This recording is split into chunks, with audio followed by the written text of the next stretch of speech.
নমস্কার। টুকরো কথায় আজকের বিষয় ভারতবর্ষে জাতি ব্যবস্থার ইতিহাস। জাত নিয়ে অজস্র হানাহানি কাটাকাটি, এই জাত সিস্টেমটা আসলো কোত্থেকে ভারতবর্ষে, আজকে তারই একটু আলোচনা করি। আমাদের প্রি বৈদিক যুগে বা বৈদিক যুগ থেকে আমরা বিভিন্ন বর্ণের উল্লেখ পাই। তখন সমাজে দুটো সিস্টেম প্যারালালি চলছিল, আশ্রম সিস্টেম আর বর্ণ সিস্টেম। আশ্রম হচ্ছে ব্যক্তিগত জীবনে, মানে ব্রহ্মচর্য, গার্হস্থ্য, বানপ্রস্থ, সন্ন্যাস, এই চারটে ধাপে প্রত্যেকটি ইন্ডিভিজুয়ালের জীবনে এই চারটে ধাপ পরপর তারা পালন করে নিজের জীবন যাপন করতো। ব্রহ্মচর্য ছোটবেলায় শিক্ষা আহরণ, তারপরে গার্হস্থ্য যখন সংসার জীবন পালন করবে, সন্তান জন্ম হবে এই সময়, এরপর বানপ্রস্থ যখন সংসার ত্যাগ করে অরণ্যে গমন করবে, মানে সংসার থেকে নিজেকে ডিটাচড করে নেওয়া। এরপরে হচ্ছে সন্ন্যাস, যখন সম্পূর্ণ কোনো সম্পর্কই থাকবে না, উদ্দেশ্য জীবনে খালি মোক্ষ অর্জন করা। এটা তো এক একজনের ব্যক্তিগত ধর্ম। এরপর আরেকটাও ছিল বর্ণ পদ্ধতি। কি সেখানেও চারটে বর্ণ ছিল, উল্লেখ রয়েছে: ব্রাহ্মণ, ক্ষত্রিয়, বৈশ্য ও শূদ্র।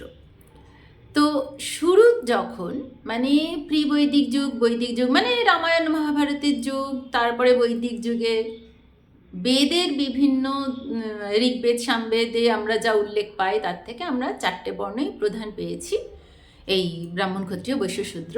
আর এইটাও সম্পূর্ণ ছিল কর্মের ভিত্তিতে, জন্মের ভিত্তিতে নয়। এর অসংখ্য উদাহরণ আমরা পেয়েছি। মানে যারা জ্ঞান, বিজ্ঞান এসব নিয়ে চর্চা করবে, হোম, যাগ, যজ্ঞ, পূজা আর ভূগোল, বিজ্ঞান, গণিত এইসব নিয়ে চর্চা করবে, তারা হলেন গিয়ে ব্রাহ্মণ। মানে মোদ্দা কথা, ব্রেনের কাজ করে যারা, তারা ব্রাহ্মণ। তারপরে যারা একটুখানি শক্তিশালী, রক্ষা করতে পারবে, যুদ্ধ করতে পারবে, তারা দেশকে রক্ষা করবে, সমাজকে রক্ষা করবে, তারা ক্ষত্রিয়।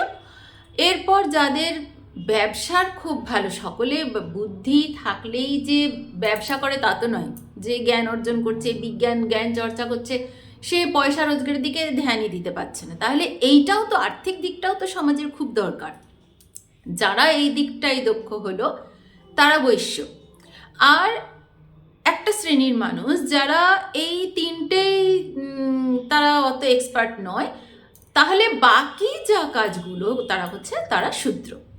তো এইটা কখনোই ছিল না জন্মগত, মানে ব্রাহ্মণের ছেলে ইচ্ছা করলেই সে যদি এত বডি বিল্ডিং করবে, শক্তিশালী হবে, ক্ষত্রিয় হতে পারে, বা বৈশ্য হতে পারে। বৈশ্যর ছেলে ইচ্ছা করলেই সে ব্রাহ্মণ হতে পারে, যে বেশি জ্ঞান অর্জনের ইন্টারেস্ট রয়েছে, বা শূদ্রের পুত্র জ্ঞান অর্জনের ইচ্ছা এত রয়েছে, তাই ব্রাহ্মণে পরিণত হতে পারে।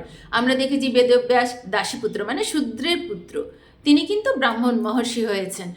আর বিশ্বামিত্র, তিনি ক্ষত্রিয় ছিলেন, ক্ষত্রিয় থেকে তিনি ব্রাহ্মণে পরিণত করেছিলেন নিজেকে, নিজের ইন্দ্রিয়কে কন্ট্রোল করে একটার পর একটা ধাপ গিয়ে তিনি মহর্ষিতে পরিণত হয়েছিলেন। তারপরে নরকুবের, তিনি একাধারে ব্রাহ্মণ ছিলেন আবার ক্ষত্রিয়, মানে ব্রাহ্মণ ছিলেন তিনি ধার্মিক, যাগযজ্ঞ, বেদ জ্ঞান এইসব পাঠ করে, তাই ব্রাহ্মণের কাজ করে ব্রাহ্মণ হয়েছেন। আবার ক্ষত্রিয়ের কাজ এত পরাক্রমী ছিলেন, তাই তিনি ক্ষত্রিয় ছিলেন। মানে একই সাথে দুটো কাজ করে দুটো পোস্ট হোল্ড করতে পারে আর কি, এইরকম। তাহলে তখন একেবারেই জন্মসূত্রে বর্ণ নির্ধারিত ছিল না, ছিল কর্মসূত্রে। এইভাবে সমাজ যখন চলছে, তখন কিন্তু মানে ইউরোপ তখন বর্বর জাতি, সেই সময় ভারত প্রচুর প্রচুর উন্নতি করে। কোন দিকে উন্নতি করে? শিক্ষা, জ্ঞান, বিভিন্ন কলা, শিল্প, অর্থনীতি, সমস্ত দিকে। কারণ এই যে চারটে স্তম্ভ সমাজের দারুণভাবে কোঅপারেশনে তারা কাজ করছে। একটা আমরা উদাহরণ ধরতে পারি, কোনো একটা কর্পোরেট ওয়ার্ল্ডে সেখানে একটা টিম তারা ইঞ্জিনিয়ারিং দিকটা দেখছে, কীভাবে তৈরি করতে হবে কনস্ট্রাকশনে, এই জিনিসগুলো তারা দেখছে, তারা সেই বিষয়ে এক্সপার্ট, তাই সেটা দেখছে। আবার কোম্পানির বিভিন্ন আয় ব্যয় হিসাব, কোথায় কীরকম খরচ করে, কীভাবে ম্যানেজ করে আরও উন্নতির দিকে যাওয়া যায়, এইটা যারা নিয়ন্ত্রণ করছে তারা ভীষণভাবে অ্যাকাউন্টে এক্সপার্ট মানুষদেরকেই ওই ডিপার্টমেন্ট তারা সামলাচ্ছে। আবার একদল রয়েছে সিকিউরিটি, তারা ভিতরের কিছু ঝামেলা আন্দোলন সেগুলোকে যেমন সামলাবে, সেইভাবে বাইরের থেকে বিভিন্ন থ্রেটস বা কোনো আক্রমণ তার থেকেও সামলাচ্ছে সিকিউরিটি একটা ডিপার্টমেন্ট রয়েছে। আর ক্লারিক্যাল ডিপার্টমেন্ট রয়েছে, যারা এই এক্সপার্ট যারা তারা যেই কাজগুলো বলে দিচ্ছে তারা সুপারভাইজ করছে, তার আন্ডারে ক্লারিক্যাল জবগুলো একদল ক্লার্ক রয়েছেন তারা করছেন। আর এইভাবে যখন চলছে তখন সুন্দর তত্তরিয়ে কোম্পানি এগিয়ে চলছে। ঠিক আমাদের হিন্দু সমাজে, মানে ভারতবর্ষে সমাজে এই ব্যবস্থাটাই চালু ছিল বলে তত্তরিয়ে সমাজ তখন এগিয়ে চলেছে উন্নতির দিকে। এবারে তখন কোনো ঝামেলাই ছিল না। এখনও এরকম কোনো কর্পোরেট কোনো কোম্পানিতে গিয়ে বা কোথাও গিয়ে আমাদের এটা কোনো প্রশ্নই হয় না, যে ডিপার্টমেন্টে যে চাকরি করছে সেটা, হ্যাঁ হতে পারে তারা হয়তো নিজের স্যালারির জন্য আন্দোলন করছে, এটা আলাদা বিষয়। কিন্তু এই যে এক ডিপার্টমেন্টের লোক কেন আরেক ডিপার্টমেন্টে চলে যাচ্ছে না, এই নিয়ে আমাদের কোনো প্রশ্নই আসছে না, কারণ আমরা জানি এটা এই বিষয়ে এক্সপার্ট। আবার এমনও নয় যে সিকিউরিটি ডিপার্টমেন্টের যে লোকটা চাকরি করছে তার ছেলে পড়াশুনো করে ওই অফিসার র্যাঙ্কে চাকরি পেতে পারে না, অথবা যে ক্লার্ক রয়েছে তার ছেলে বিশাল পড়াশোনা করে ইঞ্জিনিয়ার র্যাঙ্কে চাকরি পেতে পারে না, এমনও নয়। কর্ম অনুসারে, বংশ অনুসারে ছিল না, তার জন্যই সেখানে কোনো প্রশ্নও ছিল না, কোনো আক্ষেপে ছিল না, সুন্দর সমাজ চলছে। এরপর আস্তে আস্তে এই কাজ অনুযায়ী যে ডিভিশন, কাজ আস্তে আস্তে বাড়তে থাকে। সমাজে তো শুধু যে মাত্র 4টেই কাজ এমন তো নয়, 4টে কাজের থেকে নতুন নতুন জনসংখ্যা বাড়ছে, জনসংখ্যা বাড়ার সঙ্গে সঙ্গে নতুন নতুন কাজ বাড়ছে। কেউ মানে লোহার কাজ করছে, সোনার কাজ করছে, কাঠের কাজ করছে, কেউ পানের মশলা তৈরি করছে, এইরকম মাংসের দোকান দিচ্ছে কেউ, তো কেউ মাছ ধরছে। এই যে আস্তে আস্তে জনসংখ্যা বাড়ছে, সেই অনুযায়ী সমাজ এক্সপ্যান্ড করছে, তার সঙ্গে কাজের পরিধি বাড়ছে, এর ফলে নতুন নতুন জীবিকা আসতে থাকে। এই জীবিকা যখন আসতে থাকে তখন আরও অনেক নতুন নতুন বর্ণের প্রয়োজন হয়, অত বর্ণ সম্ভব নয়, তখন তারা ছোট ছোট ব্যবসা অনুযায়ী আলাদা আলাদা গ্রুপস তৈরি হতে থাকে। এবার প্রথম এই যে জাতের বর্ণ থেকে জাতির উৎপত্তি, এটা কিন্তু প্রধান কারণ হচ্ছে এই ব্যবসা। কারণ প্রথম যখন একটা ফ্যামিলিতে কোনো একটা বাচ্চা একটা রেডিমেড ব্যবসা পেয়ে যাচ্ছে, ধরুন এক আম্বানি ফ্যামিলি, তার যে ছেলে, সে তার বাবার তৈরি একটা বিশাল একটা ব্যবসা পেয়ে যাচ্ছে, সে অন্য কিছু চেষ্টা না করে ব্যবসাতেই ইনভলভ হয়ে যাচ্ছে। এইরকমই ছোট বড় বিভিন্ন ব্যবসায় পারিবারিক কাজটাকেই তার বাচ্চারাও সেটা দায়িত্ব নিতে শুরু করে। একে তো পরিবেশ পেয়ে যাচ্ছে, ছোট থেকেই একই পরিবেশে থাকতে থাকতে ওইটাই তারা শিখছে।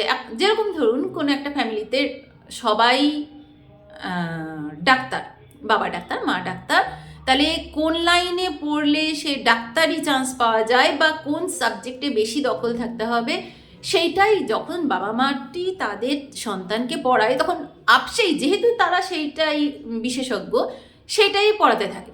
বাচ্চাটা সেটাই ছোট থেকে শিখছে, তার পরিবেশটাই সেটা, তার বাড়িতে এত রকমের ইনস্ট্রুমেন্ট, সমস্ত কিছু তাকে মেডিকেল দিকেই দেখাচ্ছে। এবার হতেই পারে সে বাচ্চা এই সমস্ত কিছুই না করে ব্যবসায়ের দিকে গেল, কিন্তু খুব স্বাভাবিক যে এই পরিবেশ থেকে জ্ঞান নিয়ে সেও মেডিকেল লাইনেই যায়, এটা খুব স্বাভাবিক। তো সেই রকমই এটা তো কোনো একটা কর্মের সঙ্গে নিযুক্ত হওয়া। আর যদি ব্যবসা হয়, বাবার একটা দোকান রয়েছে, ছেলে সেই দোকান সামলাচ্ছে, এই রকম বেশি সব থেকে এটাও তখন হচ্ছে কি আস্তে আস্তে বাবাও চাইছে যে আমার ছেলে বা মেয়ে আমার ব্যবসাটা সামলাক। এই ব্যবসা অনুযায়ী, কর্ম অনুযায়ী যে বর্ণটা ছিল, সেই বর্ণটা এবারে জন্মসূত্রে বাড়তে থাকলো, এক পুরুষ থেকে আরেক পুরুষে যেতে লাগলো। এরপর এতটাও ঠিকই ছিল যে বংশ পরম্পরায় কর্মটা চলে আসছে, পাস আউট হচ্ছে। এরপরেও কিন্তু তাদের চেষ্টা হলো কি যে আমার ছেলে মেয়ের যাদের সঙ্গে বিয়ে দেব সেটাও আমার সমান সমান হলেই ভালো হয়, একই ব্যবসা হবে, তাহলে আরও উন্নতি হবে। তখন এই জন্মসূত্রে শুধুমাত্র পাচ্ছে সেটা নয়, বিবাহ সূত্রেও একই রকম ফ্যামিলি, একই রকম ব্যবসা দেখে দেখে ছেলে মেয়েদের বিয়ে হতে শুরু করলো। তখন এই ব্যবস্থাটা ক্লোজড হতে, মানে বদ্ধ একটা ব্যবস্থা শুরু হলো। প্রথমে খুব উন্মুক্ত ছিল, যার যার কর্ম অনুযায়ী বর্ণ ঠিক হচ্ছিল, কিন্তু আস্তে আস্তে এটা শুরু হলো কি যে বাবার থেকে ছেলে পাবে, তার ছেলে পাবে, বংশ পরম্পরায় ব্যবসা ট্রান্সফারের সঙ্গে সঙ্গে এবার বিবাহ সূত্রও চলে আসলো। এবার চাইছে যে একই রকমের যারা স্বর্ণকার, সোনার ব্যবসা করছে, সোনার অলংকার তৈরি করছে, সে চাইছে যে আমার ছেলে বা মেয়েটাকেও এই রকম ব্যবসা যারা করে তাদের সঙ্গেই দেব, আমাদের লেনদেন, আলোচনা বা ব্যবসার আরও উন্নতি এতে আরও ভালো হবে। সেই প্রয়োজন অনুসারে কিন্তু সমাজে একটার পর একটা চেঞ্জ হতে থাকে, এইভাবে চেঞ্জ হতে থাকে। এরপর ওই তৃতীয় শতক, পঞ্চম শতক, একে একে হুন, তারপরে মুঘল, আলেকজান্ডার থেকে শুরু হয়েছে, আস্তে আস্তে একটা একটা করে বিদেশি শক্তি ভারতে প্রবেশ করতে থাকে। এই সময় ওই যে বিদেশি শক্তিরা ভারতে প্রবেশ করলো, তাদের একটা জনগোষ্ঠী, আবার আমাদের দেশের একটা জনগোষ্ঠী, এরা বিভিন্ন বর্ণ সিস্টেমকে মেনে চলছে। তখন সবে সবে শুরু হয়েছে বংশ পরম্পরায় ট্রান্সফার হওয়া বা বিবাহ সূত্রে ছোটোখাটো হয়ে শুরু হয়েছে, হচ্ছে না, এরকম চলছে। এর মধ্যে যখন বিদেশি শক্তিগুলো, বিদেশি একটা গোষ্ঠী এসে এখানে থাকতে শুরু করা মানে কি, তাদের সঙ্গে এবার বিভিন্ন আদান প্রদান, লেনদেনের সঙ্গে বৈবাহিক সম্পর্ক। এবার এই আলাদা একটা জায়গা থেকে আসা, তাদের কালচার সমস্ত আলাদা, তাদের কর্মপদ্ধতি আলাদা, ব্যবসা আলাদা, হঠাৎ করে একটা নতুন ইন্ট্রোডিউস হচ্ছে। সেখান থেকে নিজেদের গোষ্ঠীকে আলাদা করে রাখার জন্য একটা চেষ্টা করতে লাগলো। এবার বেশ কিছু সংমিশ্রণ ঘটে, যাদের সংমিশ্রণ ঘটে তারা আবার একটা আলাদা গোষ্ঠী হয়, আর যারা সংমিশ্রণ করতে চায় না তারা আরও বদ্ধ হয়ে যায় তাদের সমাজ, মানে আমাদের গোষ্ঠীর মধ্যেই বিয়ে দেব, এর বাইরে দেবই না, এরকম একটা প্রবণতা শুরু হয়। তাহলে আস্তে আস্তে বর্ণপ্রথা থেকে জাতির প্রথা সমস্তই কিন্তু, মানে কেউ ইচ্ছে করে করব বলে না, আস্তে আস্তে শুরু হয়। এইভাবে বিভিন্ন বিদেশি গোষ্ঠী আসে, তাদের একটা জাতি হয়ে যায়, তারা এখানেই থেকে যায়, তাদের একটা জাতি হয়, তাদের সঙ্গে মিল হবে না, মিশতে দেবে না বলে আমাদের দেশের বিভিন্ন বর্ণগুলো তারা আরোই বদ্ধ হয়। আবার যারা সংমিশ্রণ করে অলরেডি করে ফেলেছে, তাদের একটা আলাদা গোষ্ঠী হয় যে এরা মিশ্র জাতি হয়ে গেল। তাহলে মিশ্র জাতি এরকম বিভিন্ন বর্ণের সঙ্গে, ক্ষত্রিয়ের সঙ্গে শূদ্র, ব্রাহ্মণের সঙ্গে বৈশ্য, এইরকম যে ক্রস হয়েছে সেগুলো আবার আলাদা আলাদা নতুন নতুন জাতি হয়েছে। এইভাবে আস্তে আস্তে সমাজে জাতির সংখ্যা বাড়তে থাকে। এবার তখন হয় কি, সবর্ণ বিবাহ, অসবর্ণ বিবাহ। মানে সবর্ণ মানে যে একই বর্ণের মধ্যে বিবাহ দেবে, অসবর্ণ মানে এক বর্ণের সঙ্গে অন্য বর্ণের ছেলে বা মেয়ের বিবাহ হবে, এইরকম দুটো চলতে থাকে। এবার সবর্ণ মানে একেবারেই ক্লোজড একটা গ্রুপ, বদ্ধ। আর অসবর্ণ বিবাহ কিছুটা ছাড় পেয়েছে, অন্য একটা বর্ণের সঙ্গে বিবাহ হয়েছে, তাহলে সংমিশ্রণ ঘটেছে, তখন আবার একটা অশ্ববর্ণের পিতা আরেকটা অশ্ববর্ণের মাতা, তাদের বিয়ে হয়ে আরও একটা নতুন রকমের জাত, এইভাবে আস্তে আস্তে কমপ্লেক্সভাবে বাড়তেই থাকে। ভারতবর্ষে অসংখ্য অসংখ্য জাতির সৃষ্টি হয়। এখনো পর্যন্ত কোনো উপাধি বা টাইটেল আসেনি, নাম দিয়েই চলছিল। প্রথমে জনসংখ্যা খুবই সীমিত ছিল, তাই উপাধির প্রয়োজন ছিল না। এরপর যখন বংশ পরম্পরায় বিশেষ করে বিভিন্ন ব্যবসায় চলতে থাকে, তখন তাদের ব্যবসা অনুযায়ী তাদের গ্রামের নাম দিতে শুরু করে, এলাকার নাম দিতে শুরু করে, আবার নিজেদের একটা ফ্যামিলি আইডেন্টিটি হিসেবে টাইটেল ইউজ করতে শুরু করে বা পদবি ইউজ করতে শুরু করে। এইভাবেই আস্তে আস্তে পদবীর ইন্ট্রোডিউস হয়। তাহলে মালাকারের ঘরে জন্মানো ছেলে বা মেয়ে মালাকার হবে, ভট্টাচার্যের ঘরে জন্মানো ছেলে বা মেয়ে ভট্টাচার্যী হবে। এই প্রবণতা আসে জাস্ট তাকে আইডেন্টিফাই করার জন্য। এবারে এইভাবে তো আস্তে আস্তে জাতি প্রথা চলে আসলো। এরপর আসলো ভারতবর্ষে মুঘলরা যখন এসছে, তখন অলরেডি অনেকগুলো জাতি এরকম তৈরি হয়ে গিয়েছে। এবার মুঘল শক্তি মানে বিশাল একটা শক্তি। তারা এসে যখন নিজেদের ক্ষমতা বিস্তারের চেষ্টা করছে, তখন তাদের মনে হচ্ছে যে কিছু কিছু সমাজে সবাই সমান কখনোই নয়, কেউ বেশি উন্নত, কেউ বা একটুখানি পিছিয়ে পড়া। তারা তখন ওই টার্গেট করে পিছিয়ে পড়াদেরকে চাপ দিতে থাকে যে তারা কনভার্ট হয়ে যাবে বা মুঘলদের তাদের নিজেদের ধর্মে ধর্মান্তরিত করে নেবে, বা বৈবাহিক সম্পর্কও হয়। এবার তাদের সঙ্গে বৈবাহিক সম্পর্ক হলে আলাদা একটা জাতির তৈরি হয়। এবার যখন ব্রিটিশরা আসে, ততদিনে জাতি তৈরি হয়ে নানা রকমের আমাদের অত্যাচার বা শোষণ শুরু হয়ে গিয়েছে। এটা ভীষণ সত্যি কথা যে স্ট্যাটাস এমন একটা ব্যাপার, যেখানে যেই জাতি বা গোষ্ঠীটা, প্রথমে মাথায় রাখতে হবে এগুলো সমস্ত কিন্তু কর্ম অনুযায়ী, মানে ব্যবসার খাতিরে আলাদা আলাদা হয়েছিল জাতিগুলো। তাহলে একটা ব্যবসা বেশি উন্নতি করেছে, একটা ব্যবসা বেশি উন্নতি করতে পারেনি, খুব স্বাভাবিক ব্যাপার। সময়ের সঙ্গে সমাজের প্রয়োজনীয়তা অনুযায়ী কোনো কোনো ব্যবসা বেশি উন্নতি করেছে, আবার কোনো কোনো ব্যবসা হয়তো প্রথমে ভালো ছিল, পরে মার খেয়ে গিয়েছে। এখনও হতে পারে একটা দোকান খুব ভালো চলছিল, তার পাশের দোকানটাই হয়তো মাছি মারছে, এরকম তো হতেই পারে। তাহলে ওই যেই পিছিয়ে পড়া গোষ্ঠীগুলো, তারা আরও পিছিয়ে পড়তে থাকে। একে তো যেহেতু আগে ছিল যারা জ্ঞান চর্চা করবে, জ্ঞান বিজ্ঞান চর্চা করবে, তারা ব্রাহ্মণ, তাই অলরেডি তারা জ্ঞান নিয়েই রয়েছে, বিভিন্ন পড়াশোনা চর্চা রয়েছে। আর এই গোষ্ঠীগুলো যারা অলরেডি পিছিয়ে পড়েছে, তারা প্রথমত কাজের জন্য বেশি তারা জ্ঞান অর্জনে ইন্টারেস্ট দেখায়নি। পরবর্তীকালে এবার যখন পিছিয়ে পড়েছে, তারাও যারা এগিয়ে যাচ্ছে তারা আরোই এদেরকে ঠেলে দিচ্ছে। এইভাবে সমতাটা রক্ষা করতে সমাজ পারেনি। আস্তে আস্তে একটা বর্ণ উঁচু হয়ে যাচ্ছে, একটা বর্ণ পিছিয়েই পড়ছে। উঁচু বলতে উচ্চ জাতি নিম্ন জাতি বলছি না, উঁচু বলতে মানে স্ট্যাটাস তার হাই হয়ে যাচ্ছে, একটা স্ট্যাটাস লো হয়ে যাচ্ছে। এখানে কিন্তু মনে রাখতে হবে, কখনোই যারা ব্রাহ্মণ বর্ণ থেকে ব্রাহ্মণ জাতিতে পরিণত হয়েছিল, তারা সকলেই যে অর্থনৈতিক দিক দিয়ে বিশাল সমৃদ্ধ তা কিন্তু নয়। বা যারা ক্ষত্রিয় বর্ণ থেকে ক্ষত্রিয় জাতিতে পরিণত হয়েছে, তারাও কিন্তু সবাই রাজা কখনোই নয়।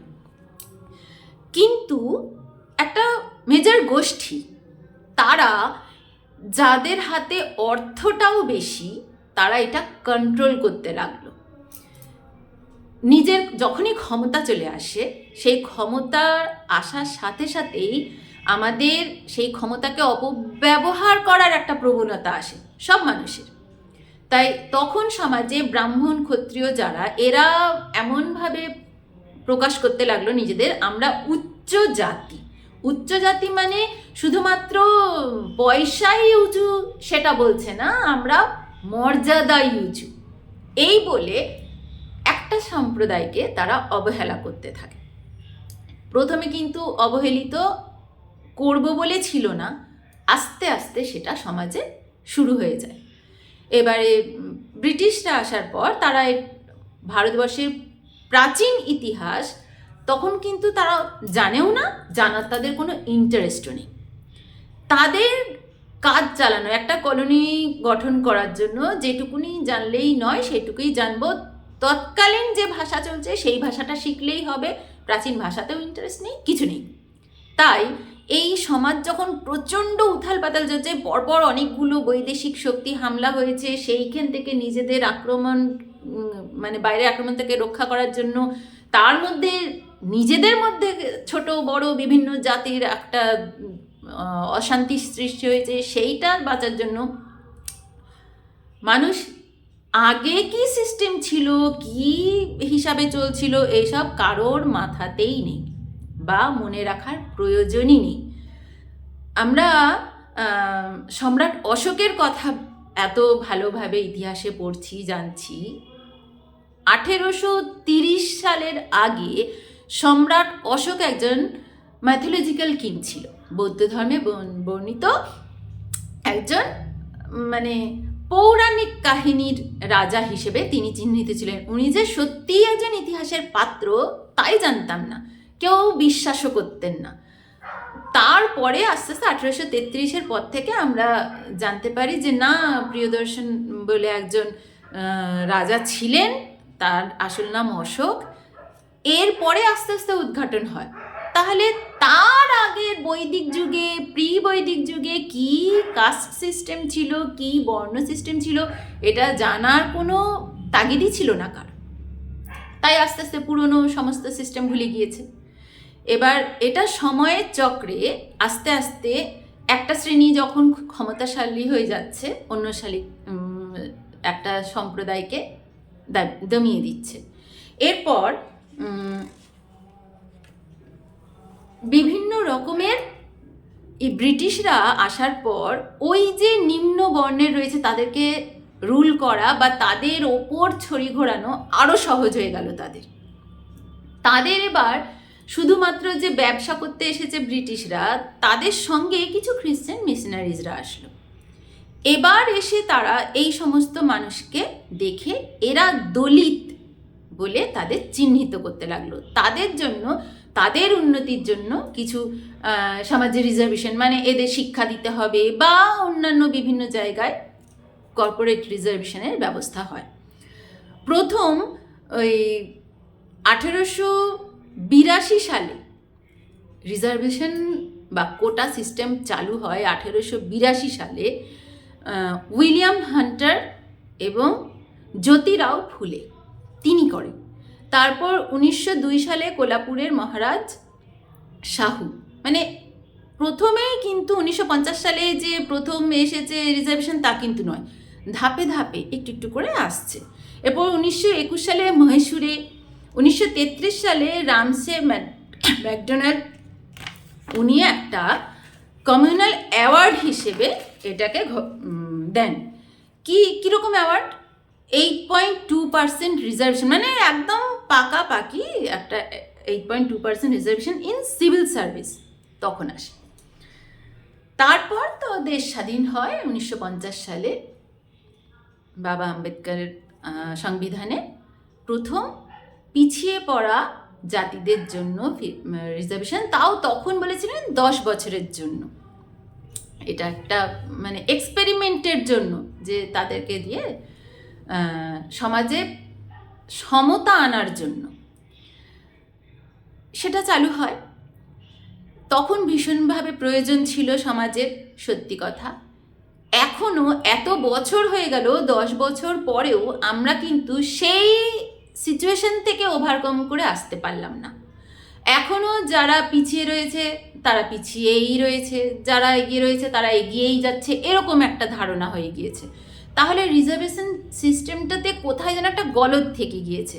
শুধুমাত্র কি আর্থিক দিক দিয়েই রিজার্ভেশনের দরকার, না আরও কিছু বিষয়, মানে এখন তো 50% রিজার্ভেশন রয়েছে। এখন আরও দাবি চলছে যাতে শুধুমাত্র সরকারি নয়, বেসরকারি সংস্থাগুলোতেও রিজার্ভেশন চায়।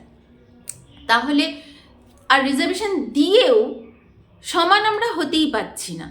যারা পিছিয়ে পড়া মানুষ তারা এখনও নিজেদেরকে পিছিয়ে পড়াই মনে করছে, তারা এখনও হীনমন্যতায় ভুগছে, আর যারা উচ্চবর্ণের মানুষ তারা তাদের সঙ্গে অসবর্ণ ব্যবহারও করছে।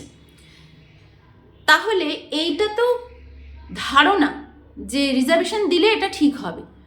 এত বছর স্বাধীনতার পরে এত বছর চলে গেল, এই একটা যে অসমতা এটা ঠিক হলো না। তাহলে এই সিস্টেমটাকে একটু নতুন করে চিন্তা করা যায় না? মানে প্রথম বলেছিলেন সুপ্রিম কোর্ট থেকে গত বছর বা তার আগের বছর হয়তো একটা ক্রিমি লেয়ার কি, মানে একটা কোনো লেভেল পর্যন্ত যদি ইনকাম থাকে, এই যারা রিজার্ভেশন কোটার আন্ডারে পড়ছে তার নিচে যদি থাকে তাদের ইনকাম, তাহলে তারা রিজার্ভেশন পাবে, আর যারা এর উপরে ঊর্ধ্বে ইনকাম তাদের রিজার্ভেশন দেওয়া হবে না।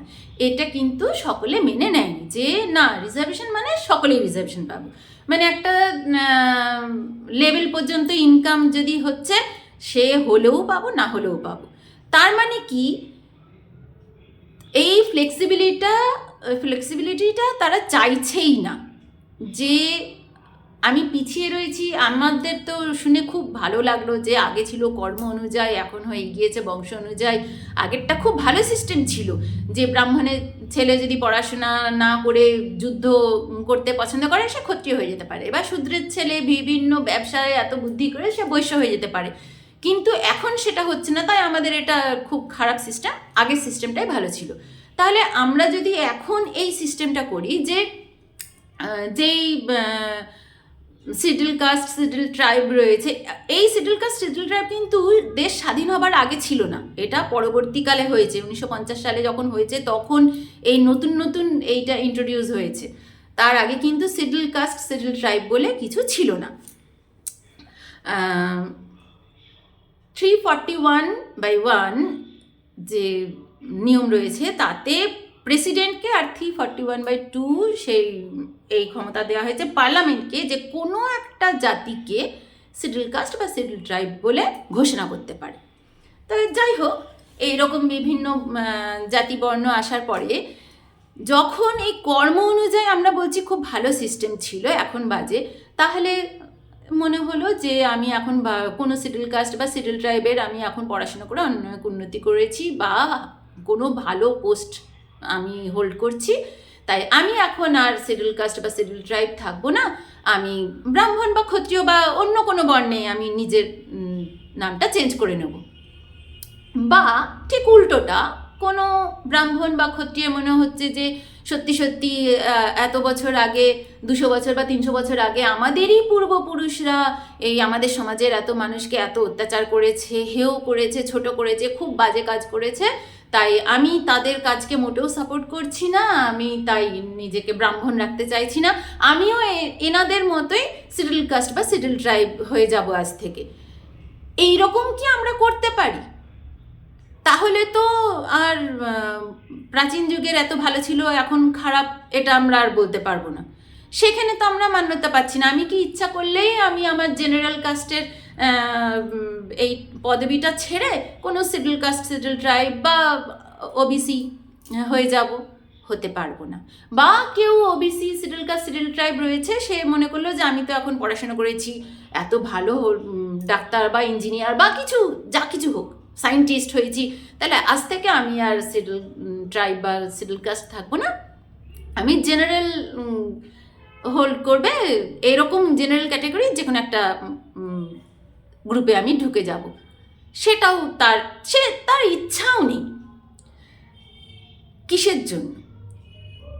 উচ্চবর্ণে যারা নিচু বর্ণ, তথাকথিত উচ্চবর্ণরা তথাকথিত নিচু বর্ণে যেতে চাইছে না, আমরা তবু বলতে পারি যে সামাজিকভাবে এরা নামতে চাইছে না, সামাজিক মর্যাদা নিজেদের খোয়াতে চাইছে না। তাহলে যারা তথাকথিত নিম্নবর্ণ তারা তথাকথিত উচ্চবর্ণে যেতে চাইছে না, সেটার কি ইন্টারেস্ট? এটাও আমরা খুঁজে পাই না। তাই আমাদের সবসময় চিন্তা করতে হবে শুধুমাত্র আইন প্রণয়ন করে কোটা সিস্টেম করেই সমাজে সমতা আসে না। সমাজে সমতা আনতে গেলে আরও কিছু হয়তো করতে হবে। শিক্ষার প্রসারটা হয়তো আমরা সেইভাবে করেই উঠতে পারিনি।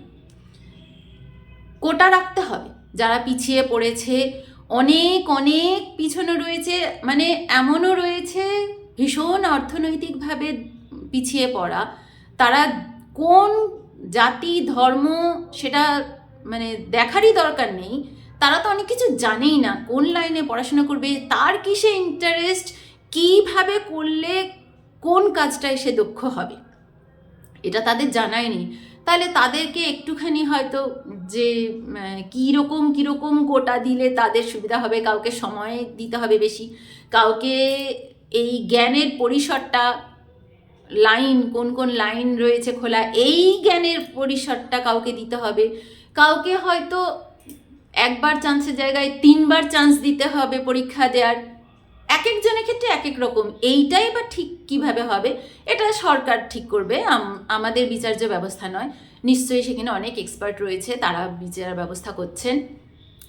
আর আরেকটাও ব্যাপার, যদি সবসময় আমরা ভাবি যে নাম্বারে ছাড় দিয়ে কোটা সিস্টেম ভালো, সেটা আমার ব্যক্তিগত ভাবে মনে হয় তার থেকে বরঞ্চ অর্থনৈতিক দিয়ে পিছিয়ে পড়া, তাকে সাহায্য করা, বিভিন্ন পরীক্ষায় চান্স দেওয়া, বা যারা পিছিয়ে পড়া জাতি, পড়াশোনা ফার্স্ট জেনারেশন পড়াশোনা, তাদেরকে একবারের জায়গায় যদি জেনারেল কোটায় যারা রয়েছে তারা 2বার পরীক্ষা দিতে পারে কোনো একটা পরীক্ষা, তাহলে তাদের জন্য 5বার বা 6বার পরীক্ষা দেওয়ার ব্যবস্থা করা হবে।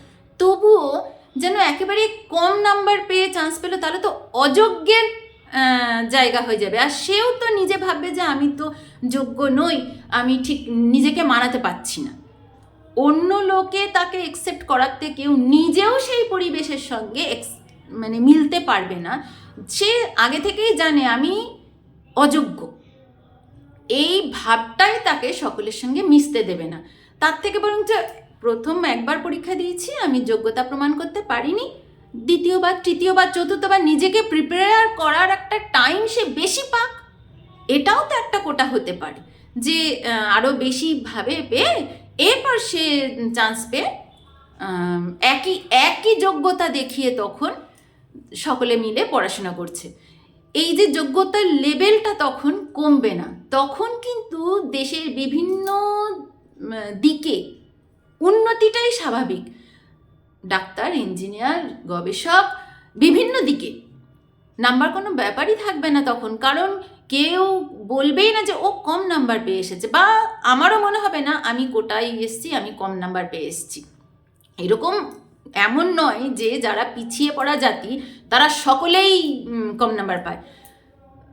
আমি নিজে একজন ডক্টরের কাছে যাই, তিনি তার সারনেমটা পিছিয়ে পড়া জাতির মধ্যে